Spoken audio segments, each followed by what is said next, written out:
Okay, so thank you for joining me today, and I'm very excited to have you both as my first people to join this podcast for Aspen Experience. With me today, we have my teammate Alba and the person who gave me a job, Marius. Thank you for being here, guys. How are you right now? Good. Thank you for having me, Andrea. Thank you for having us, Andrea. Everything well here. I'm very happy to hear that. Well, today's episode is going to be about expectations versus reality when you are joining a J1 program and when you are moving to the States. So let's jump right into it. And I would like to know, how did the expectations match up with the experience once you both went to the States? So let me start because chronologically speaking, we can see how things evolved, right? The first time I got into the United States with the G1 program was in 2011. And that was actually the first time I left my country. So I can tell that the reality significantly exceeded my expectations, but I might be very subjective here just because I was 20 years old. It was the first time I left my country and traveling from Romania to the United States. Now looking back, I can see that there was a significant difference. I didn't have much expectations. I did a summer work and travel program for 3 months. My expectations were to find housing and to find a job quickly. I had kind of a unique story because I was supposed to end up in Pittsburgh, Pennsylvania, and a week before the visa interview, the employer called us and told us that the season will be very, very slow and they won't need us anymore. So I ended up in Aspen by pure luck. I had a friend of a friend that had a friend that went to Aspen a couple of years before that. And all I knew was, go to Aspen, that place is cool. So we land there without a job, without housing, without anything, just having a point of contact. And things worked out very, very well. We were lucky enough to run into nice people. They helped us with housing for a couple of weeks and they helped us get our own housing. They helped us get the first job. And from there, we were on our own and managed to get the second job, the third job, and so on. The expectations, as I said, were to survive and make it through. And I ended up making a ton of friends, making connections, getting to know this beautiful place that is Aspen, Colorado, and making some money too. So I returned extremely happy home. I also did some previous work and travels. I had previously been in the States before that, so I kind of knew what it was like, but at the same time, I didn't, since it was not the same case. My second time in the States was with a host family. So again, like you're 16 years old, you're going to all of these places and you're doing so many cool things, but going to work, it was a completely different point of view. And I guess you always like have the expectation of everything to be like the movies, like TV shows, everything that you see. And it kind of is, but at the same time, like you're working 24/7, you're working a lot, you have to get that balance between life and work. So it was definitely interesting to see the difference between being a student and then being a working person there. Thank you for sharing that, Alba. I'm very curious about how the visa application process went for you. It was an easy process, or did you have any issues or any inconvenience throughout the process? So it was pretty easy considering the fact that it was COVID time. I did my first J1 internship in 2021. I emailed Aspen, I believe it was like January or the first week of February, and just reached out to them, did the interview. Everything was going pretty well. I got my hotel placement, I think it was late March or the beginning of April. And then I was supposed to start in July, but the embassy was not giving out visas just because it was COVID. So they stopped that for a little bit. So somehow I ended up going to Romania to the embassy. I got my visa and I was able to fly from there. It was a crazy experience, but I was so supported by Marius, by the team, and it was amazing. Like I have no regrets. And to this day, it's one of my favorite stories to tell because nobody can believe that I actually did that. Yeah, I remember those times. It was the pandemic and everyone was freaking out. They closed the borders back then and it was so unsure. Where are you going to apply for the visa interview? Some embassies in certain countries were already closed. Alba and her friend Natalia, they tried 2 or 3 times in Spain and the embassy was just not opening slots. Although the US opened the borders already, they couldn't apply for the visa because the embassy in Spain was closed and they were asking us, what do we do? And I was talking to my colleagues and I was like, well, we're in Romania, the embassy is open here. You could come here to apply for the visa. And I think you guys talked to your parents and they were like, Romania, are we sure we want to send you there? And you did come and you did get the visa immediately, I remember. And then we got a chance to see you guys in person and go out for lunch. It was a really good experience to get to know you in person. That's actually one of like the best parts I think out of all of this, because it's a small agency. So you know the people that you're talking to every day. It's not like they're jumping to whatever colleagues. So being able to meet Marius and Claudia. That was so nice to finally put a face behind the screen of who's talking to you, who has helped you for this process. And I actually believe this is what the J1 program is all about. It's not about the work, it's not about the resume. Those are secondary factors.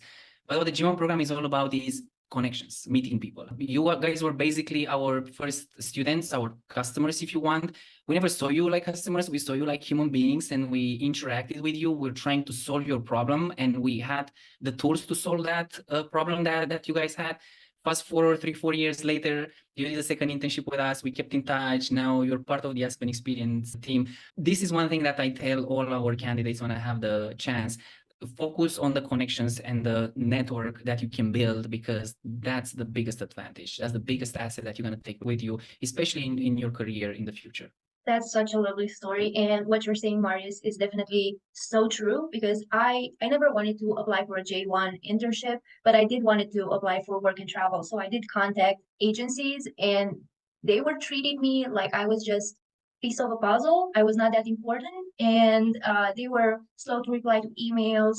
They were not using my name when communicating to me. And that's something that I definitely did not like, and I didn't want it to carry on with that process. So seeing how Aspen Experience is dealing with their clients is something so amazing, and is definitely adding to the charm of the company. And I love that.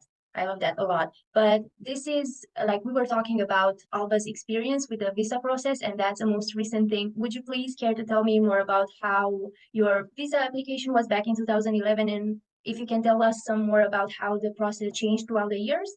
The visa application process itself hasn't really changed. It's pretty much the same thing. You eventually need to obtain your DS 2019 form through your sponsor and agency. Once you have that form, there are clear instructions to fill out the DS 160, which is the request to have an appointment with the embassy. They schedule an appointment, you go to that appointment. The interview usually takes 2-3 minutes. It's very short, very brief. You get a visa, you go to US. That hasn't changed. What has changed, on the other hand, and this is actually the reason we decided to start this company, is the process before that.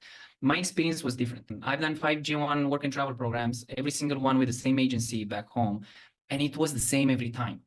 I guess we didn't change the agency because that was the biggest one, and it was convenient. We knew where their office was, we knew what we need to get from them, and we knew we can do the rest on our own. But the process itself was terrible. They were very nice and friendly at the beginning. They would smile and be there for us. Once you pay the invoice, they wouldn't answer anymore. I remember we had multiple issues in the US with the housing, with the employers not offering us enough hours. We wouldn't have any contact with the sponsor initially. Our main contact was the agency. So we would send these emails asking for help. No one would answer, not even once. And then the next summer we wanted to go back to the US. Of course, they all answered. You pay the invoice again, you end up in US, you have an issue, no one would answer anymore. Of course, we send emails to the support email address to the sponsor. They would take 4 weeks to answer. By that time, we would have solved the problem ourselves. So this is the reason we started Aspen Experience, because of the multiple hiccups, to say the least, in the application process prior to the embassy interview. We realized that, as Alba said, we were mostly treated as numbers, and I felt like there was a check mark there. This is done. I can cross it off my list. Now you're on your own, participant. And I disagreed with that. I believed back then that we can educate the market and show everyone that we can be here to solve a problem and to help the participants have the amazing experiences we had. Okay, I am a firm believer that money should be the consequence of things well done, not the purpose per se.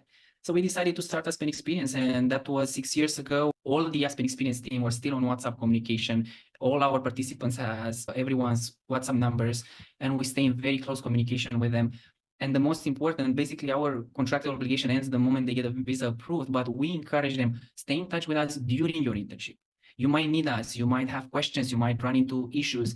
We've been there. Everyone in Aspen Experience has done a G1 program one or multiple times. We've ran into those issues, and chances are we can at least offer you some guidance and advice.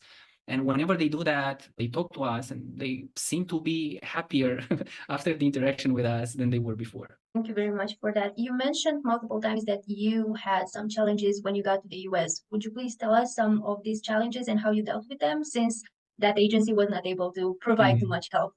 So the challenges, they changed over the years. At the beginning is the first G1 program you have, you run into all the issues possible.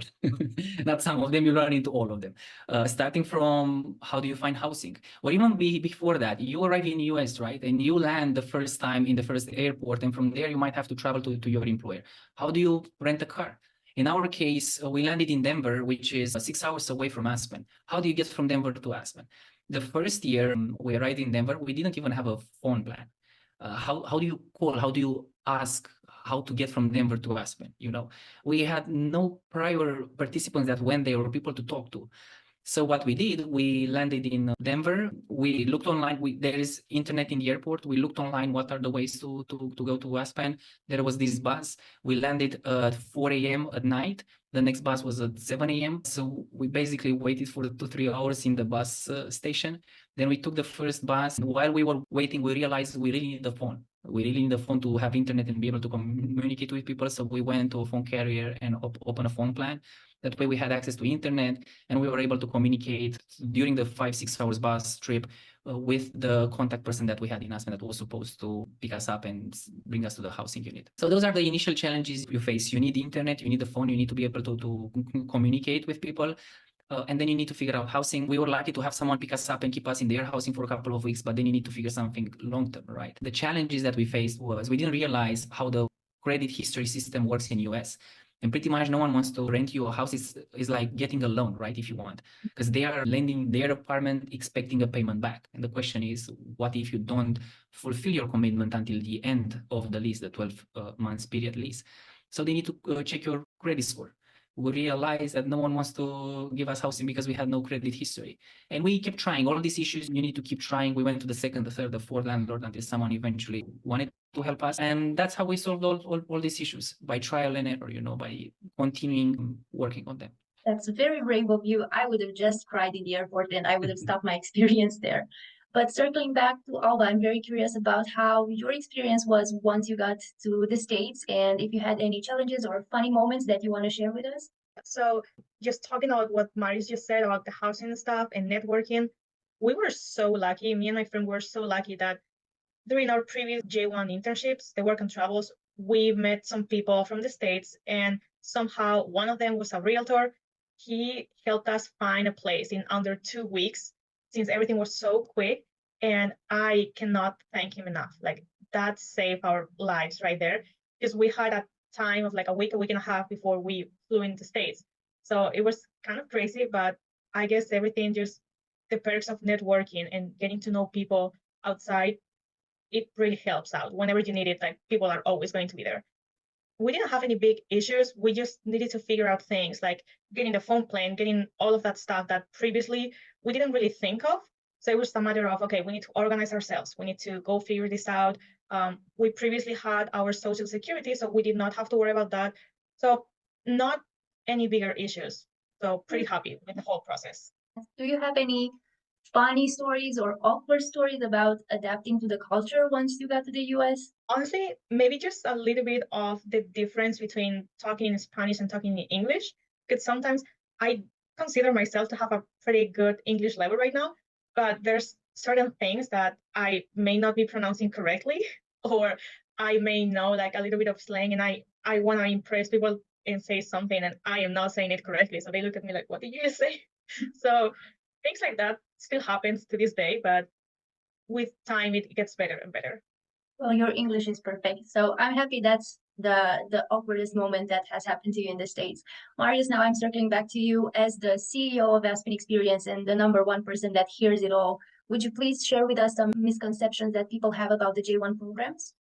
Of course. The biggest one, especially for J1 interns and trainees, we know they have studies and experience in the hospitality industry, right? So they want to build a career in this industry. The biggest one is they graduate, they go to US with a J1 internship, and they expect to be managers and directors and general managers from the get-go when they have 6 months of experience of a prior internship back home. It doesn't work like that. The J1 internship, besides the cultural exchange part, it's a learning opportunity, right? It's career development and learning. they will start from the beginning. They will start from the entry-level positions. They won't be stuck in those positions for 12 months. That's the beautiful part of the rotational system of this program. So they will have to cover the entry-level positions, and they will step up in roles with more responsibility. And if they're good and if they're ambitious, luckily towards the end of their internship, they'll step up into supervisory roles as well. That's one of the biggest misconceptions. They expect to get responsibility. They're eager to have responsibility and they expect to have it from the beginning, but it doesn't work like that. It's like in any other job. You need to prove it first. And it is an internship. What else? Housing. Housing is a big misconception as well, especially the first time that you go to US. People have the tendency of translating the US dollars to their own currency and realizing they're spending a fortune on a burger. And when they see how much money they spend on rent a month transformed to their own currency, they think it's not right. I can buy a house back home with this money. And I had the same shock too. But then the salary comes in place and you're not only spending US dollars, you're making US dollars as well. One common shock, if I may say, is when people realize they have to pay $700-800 per month, sometimes even $1,000 per month on rent. That's a salary back home probably. But if you realize you'll make 3-4 times more in salary, you understand it's doable. The US economy is at another level than what we're used to back in Europe or Asia or Africa or wherever people are coming from. So we always tell them it's expensive, but you'll make money to cover that. Paying rent and surviving is not going to be a problem. People usually manage to recover their initial investment very quickly in the first 2-3 months and then be able to save, to travel, or whatever objectives they want to accomplish. Rent is a big misconception too. Another thing that people tend to do wrong at the beginning, they want to save cash and keep it stored in a box or under the mattress. We don't recommend that. The very first thing you want to do is open a bank account, build a direct deposit system with your employer so your salary goes straight in your bank account. You can pay by Apple Pay or credit card, obviously, everywhere in the US. You don't want to keep cash in hand. You might want to keep a little cash for any situation you might run into, but not the salary and the big chunk. Perfect. Thank you very much. Alda, I'm very curious, how important was it for you once you got to the States to have a support system? Oh, actually, it was so important. Even though I went with a friend, knowing that you have somebody that you can trust, that you can rely on with whatever issues may occur that you don't know, because again, it's your first time going as an intern doing this internship, so you don't know what's gonna come up to you. And just having these people just one message away of saying like, hey, I'm having issues with this, can you help me with that? That was so important. I don't think I had like bigger issues. I remember like maybe I texted Claudia or Marius like once or twice, like, oh, like people are not working that much. It's, like times are weird. And they were like, yeah, like it's everywhere. Like right now it's everywhere because of COVID. But other than that, just knowing that you have them, that's the most important thing to me. Like not being alone, not feeling alone in another country where your parents can help you, where you have no one that can really help you. Well, I am glad that you had the comfort that someone is just one message away and ready to help you. Now, I'm curious, how have these experiences have shaped your perspective, both career-wise and your personalities? So I think these programs made me, of course, more independent. It was the first time that I actually like lived by myself for a long time. Yes, like 3 months, that's okay, one summer, but being for a full year, owning an apartment, like doing all these kind of like grown up things that you don't really do. That was a little bit of a shock at first, but you learn how to be independent, you learn your routine.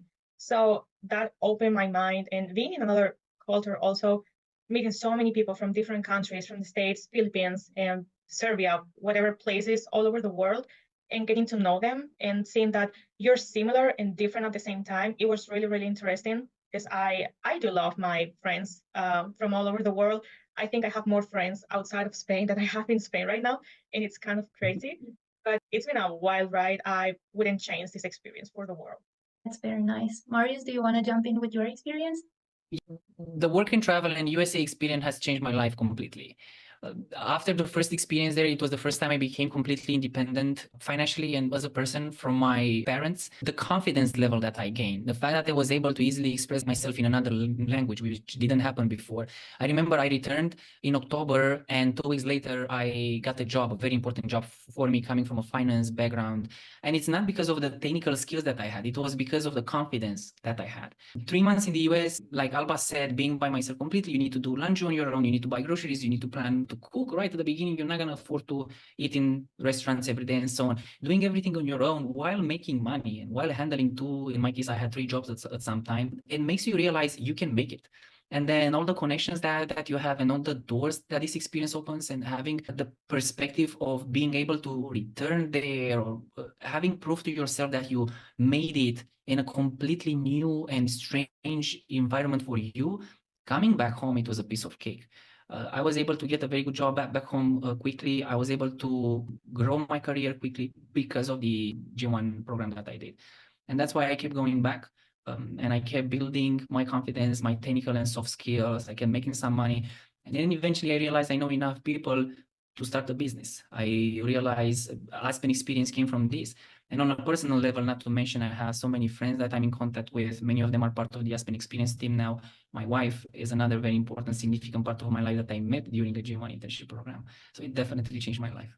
That sounds very cute. But I have another curiosity. We are all Europeans, but we're coming from different backgrounds. Marius, you're from Romania. Alba, you're from Spain. How did y'all adapt to the American life, but still manage to keep your own backgrounds and not lose that specific flavor? Marius, do you want to start this? And I remember one of the first days I came to US, it was 6 a.m. I was walking to work and someone says, "Hey, how are you?" I ran into someone completely strange and they say, "Hey, how are you?" And I literally look back, who is this person talking to? And then I realized how different the American culture is. They're more open, more friendly in the initial interactions. They will easily dive into conversations, into casual small talk. They will be more friendly. So yeah, the cultural shock was definitely thing that made me open my eyes after the first interaction with the American people. And how did you manage to keep the Romanian flavor while being in the States? Well, if I might say, it was the hard part was to tone down my Romanian flavor, not to keep it. And I realized quickly that, look, and this is another thing that people need to understand. They bring their culture to another place and they try instinctively to enforce their culture, and it doesn't work that way. Us Romanians, by nature, we are a little bit more feisty, if you want. We speak up. And we don't realize often that we might come across as rude or aggressive. And where we're coming from, we just believe that we're rightfully so defending our rights, right? But I soon realized that I need to adapt to the culture. And after rushing into the HR, asking, why am I missing 2 hours and a half from a paycheck? And everybody being like, whoa, did I do anything wrong to you? Or why are you talking to me like that? There's another way. And that other way, it cost me time to learn. That other way is knocking, hey, how's your day going? Good. How are you? Good. Thank you. How can I help you, Marius? Hey, I realized that I'm missing 2.5 hours from my previous paycheck. It's probably a mistake. Hey, I have all the punch in and punch out times here. Would you please look into it and see if there's anything wrong? Absolutely. I look into it and fix that for you. And you fix the problem by smiling and asking nicely rather than assuming that someone wants to steal hours from you, and you made a friend instead of to say the least, cautious person that you'll interact with in the future. And that's one thing that people need to understand. They need to see how the culture is, how people do things here, and adapt to that.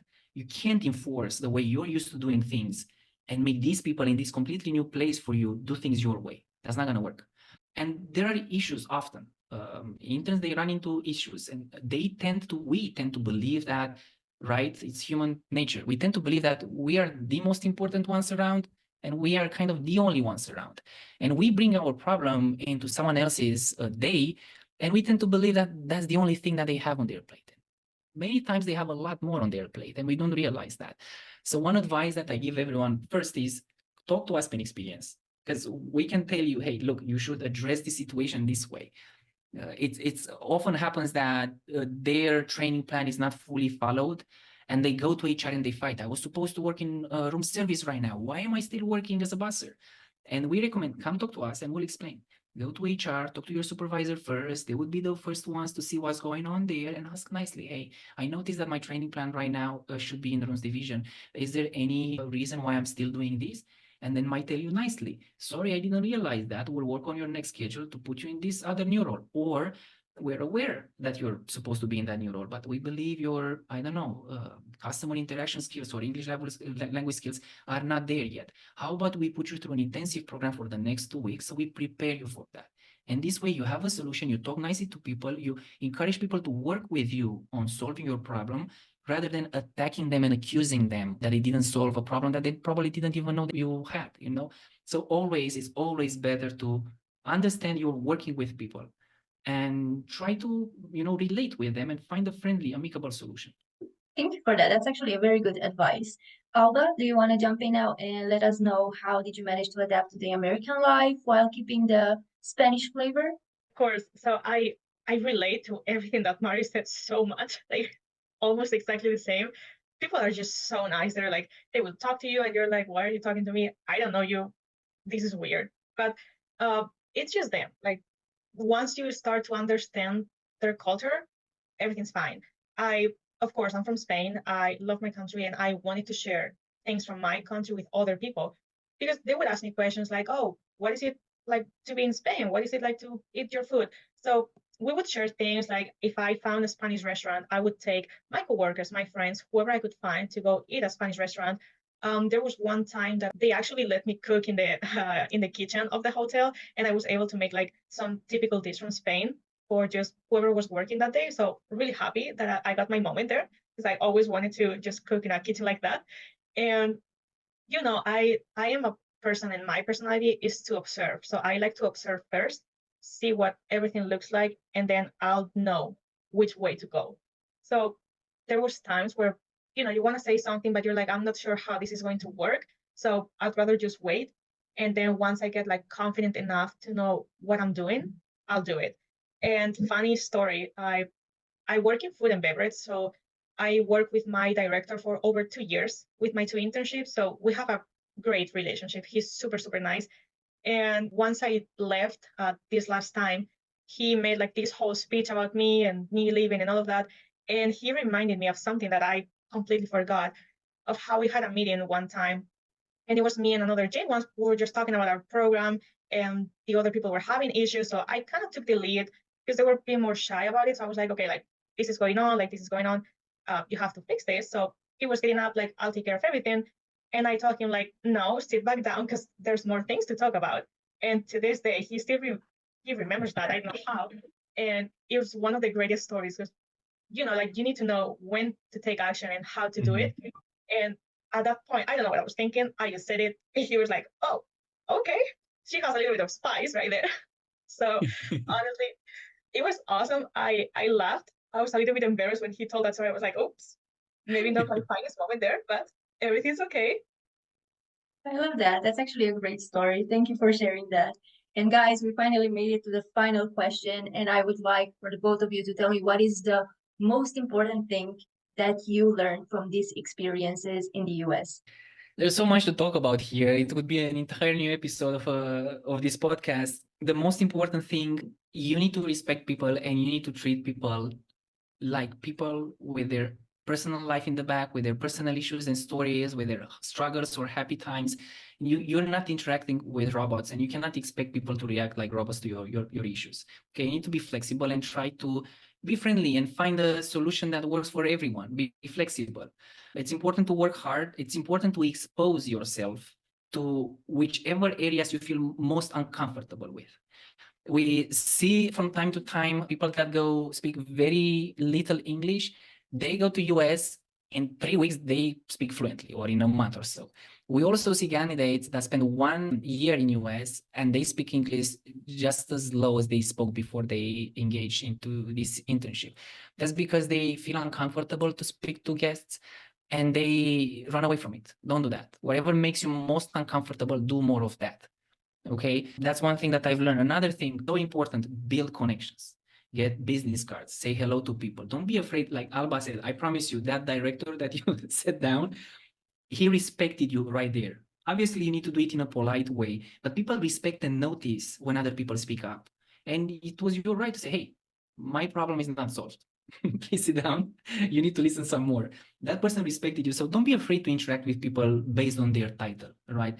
I was also very, very friendly with all the executives, the GMs, and so on. And fast forward 5 years later, I realized I have a huge list of very important people that I know. I put them all on the paper. I always took their business cards, so I had phone numbers and email addresses. And when I started Aspen Experience, I emailed everyone and said, hey, I work for you. You know me. Do you want to work with me this time? And some of them said yes. And that's how I started something that initially I didn't even have a plan to do it or an idea to do it. So go out there, make friends. Don't hang out only with people from your country. If I might say, Try not to hang out. That's maybe too much. Hang out with them, but be with the others. Be with the Spanish, be with the Indonesians, be with the Filipinos, be with the South Africans, be with the Portuguese. We visit each other now. I have friends in Portugal, friends in Spain, friends in Mauritius, friends in Philippines. We do go on trips, and it's been 6 years since we first met.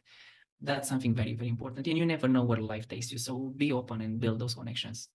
These are great advices that I personally just started applying in my life only like less than 2 years ago, and they definitely changed my life. And if they changed my life in my home country, I don't even want to know how that experience is in another country.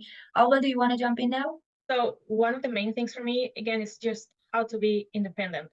Get my independence, spend time also by myself, learn more about you, of what you want to do with your life, what path you want to follow. Also get that life and work balance. It's kind of hard at first because you're working so much, so many hours, and you can't seem to find it. But once you get a nice routine, once you start doing things like you go to the gym, go get groceries, go for dinner once or twice a week with coworkers, friends, whoever, that's really important to me because you need to disconnect. You need to, like get away from work for a little bit, do your own thing, and then come back and be refreshed. Also, I would say like every challenge that you may have, take on it, go for it, and figure out ways to overcome that. And don't let fear stop you. I was lucky enough that I was working food and beverage my first year, but asking my way around, I was able to also jump into the front desk. I was able to learn multiple areas in one single year. And that gave me so much experience. That gave me so much clarity of like, oh, I like this job. I like this part of this job. Like, what's my path? What do I want to follow? So always go look for opportunities because they are there. So you need to look for them, ask the right people, and again, just network, talk to everybody, say hi, how are you? Just immerse yourself into that culture right there. That was great. And this is it. We made it to the final part of the podcast. Do you want to share one final word to our viewers today? That's it for now, and we definitely have so many other topics to talk about. And in the next episode, we can get into details about specific questions about housing, about the social security number and the credit history system, about how to rent a car, about how to get a second job, whether or not you're allowed to get a second job, and all those questions that we hear often. We'll see them all in the next episode. Perfect. Thank you very much, Marius. Well, that was it, guys. Thank you very much for watching today's episode. And just as Marius was saying, I will be seeing y'all in the next episode.